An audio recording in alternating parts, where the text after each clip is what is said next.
Hi, my name's Ben. That is my brand new heart, and welcome to New Heart Games. This is the second video in a series in the middle of making that covers every aspect of when I create a new world or new campaign setting. And the whole point of it is to create a sense of immersion for my players, that they are excited to come back to this world. They are interested in the lore within it, and every time they come through that door and sit down, they've already got the engagement I want. Previously, we looked at a high concept idea, which is a super succinct idea that describes a world or film or book in perhaps a sentence or two that gives you that mental image that is powerful enough that can grab somebody's attention. But today we're going to be looking at how we gain that sense of immersion through the process of character creation. And for that, whenever I get my players to sit down for a new campaign, I try and provide them with three things. First of all is the elevator pitch, or at least that's what I call it. And that's just a quick summary of your campaign. The second is a people's primer, and that's sort of like a description of the type of settlements, communities, and cultures in the world. And thirdly is a set of bespoke backgrounds for your campaign. So first of all is our elevator pitch. The whole idea of an elevator pitch is that it's the completely fleshed out campaign setting that you've kind of distilled down into maybe 3 paragraphs or around that. Now it's very easy to write an entire essay here and then hand it to the players and expect them to read it all. But nobody likes reading a great big wall of texts. The trick here is to be try and succinct as possible while cramming in as much information as possible. If you don't have a way with prose or whatever, just do it as a set of bullet points. But the idea is that it should just cover all of the main pillars of what makes your world and all setting interesting. Let's think about the Matrix. It has a very straightforward, high concept idea. Life is a lie.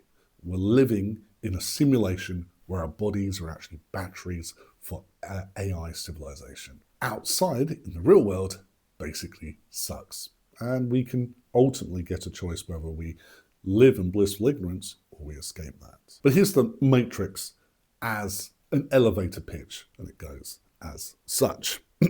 Humans were defeated in a war against the machines. Now they are artificially bred in their billions, and their body heat is used as a battery to power the machine civilization. The few free humans live in a heavily fortified city deep in the earth. To keep human batteries alive, the machines have created the Matrix, a hyperreal simulation of the earth in the early 2000s. The people trapped within the Matrix live in total ignorance of their reality. Free humans delve into the Matrix to find humans who would make candidates for them to join them in their cause. Technology allows them to download knowledge for any skill almost instantly, making them formidable opponents. However, to die in the Matrix is to die in reality. And the Matrix has its guardians, powerful AI programs called agents, who hunt any interlopers with ruthless efficiency. So as you can see, our high concept is just the seed, and we've expanded out from there. And the Matrix is a fantastic example. So let's look at the example of the campaign I am currently running called WebRail. I'm going to give you the high concept pitch and then the expanded elevator pitch. It goes like this. So this is the high concept pitch. In the endless, starless abyss, 1,000,000 fragments of lost worlds are scattered. They would be isolated and alone if not for the WebRail, a vast rail network linking them together, created by great godlike spiders. Train-like cities travel the web rail for trade, exploration, and conquest. This is the expanded elevator pitch that describes our world in much more detail, but we still try and keep it succinct. In the beginning, 1,000 worlds were scattered into 1,000,000 fragments and cast into the abyss. An endless, starless void.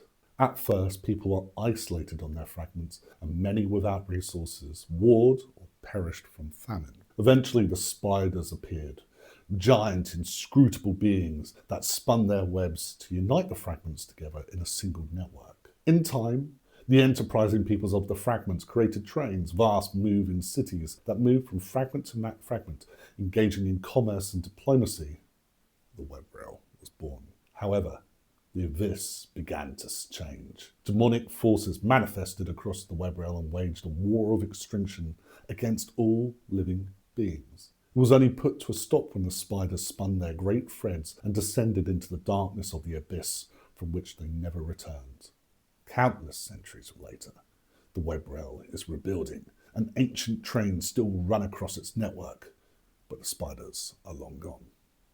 So, in our expanded elevator pitch, we've created a little bit of a history for our world, and we've created a central mystery. It's like, what's happened to the spiders? Okay, so the next thing we're going to need to include to give our players is what I call a people's primer. A people's primer is essentially just a description of the type of cultures and communities that one would find in the world, the technology that you would see, and if there is anything in particular or interesting that we would want to include. When we think about a good few examples here, so Metro 2030 series is all set in the underground subway system of the Moscow metros. And every single community is based around one of these individual metro stations. And what makes it so interesting is that every single one of these stations has a unique culture. Here is the people primer for WebRail. Your character is a citizen of the WebRail. There are a huge number of diverse people, some living in fragments, which are floating islands in the abyss, and others will be citizens of the roaming city-states that are the trains. Generally, the quality of life is much better on the trains, as they have access to powerful technology and magics. However, some larger settlements may have a comparable quality of life. Technology levels are varied, from wild Stone Age tribes to steampunk locomotives.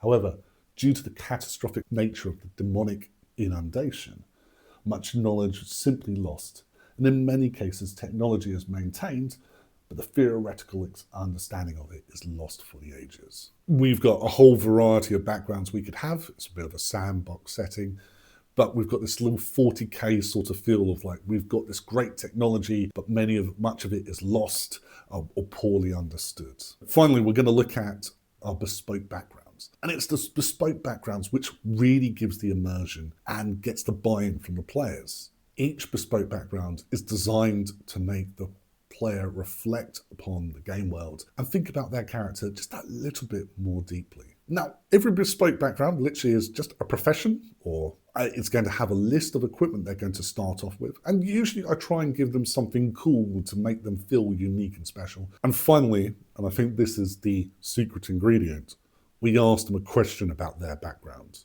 And this makes them think up an answer that essentially gives them a little bit of backstory as they start the game. So I'm going to go through a few examples of these bespoke backgrounds that I've created for both this campaign and previous. These first two is going to be from a previous campaign that I've done. It essentially was a post-apocalyptic setting, and all of the characters are essentially pilgrims trying to go to this holy site that's through incredibly dangerous lands. The first background is a scavenger. Your starting equipment would be a minor trinket of wonder, so basically a petty magic item. I think I gave somebody like a wand of laser pointing. And the question that they get, and this is their prompt to think about more about their character, is, you have dared walked into the ruins of the world before. What did you see that made you weep for what was lost? The second one we're going to look at is the Outcast. So the Outcast actually gave this background a choice between their equipment. They could start off with a set of useful items, like a bit of armor, a weapon, and a ranged weapon, or they could start off with a mutation. So the mutation may or may not be helpful, but it can add a lot of flavor to the character, and therefore the question reflects this. Someone is rarely cast out from their home and their kin. It must have been a terrible crime or prejudice that they forced you out, because what was it? Okay, so let's look at two examples for the most recent WebRail campaign.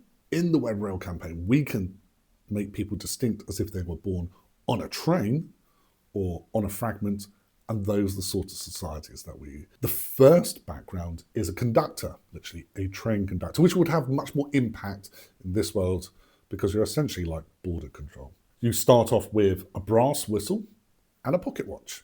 And the question is, You checked everybody's ticket. No stowaways allowed. However, was that one time you found somebody without a ticket? It was a hard choice, but you had to make a decision.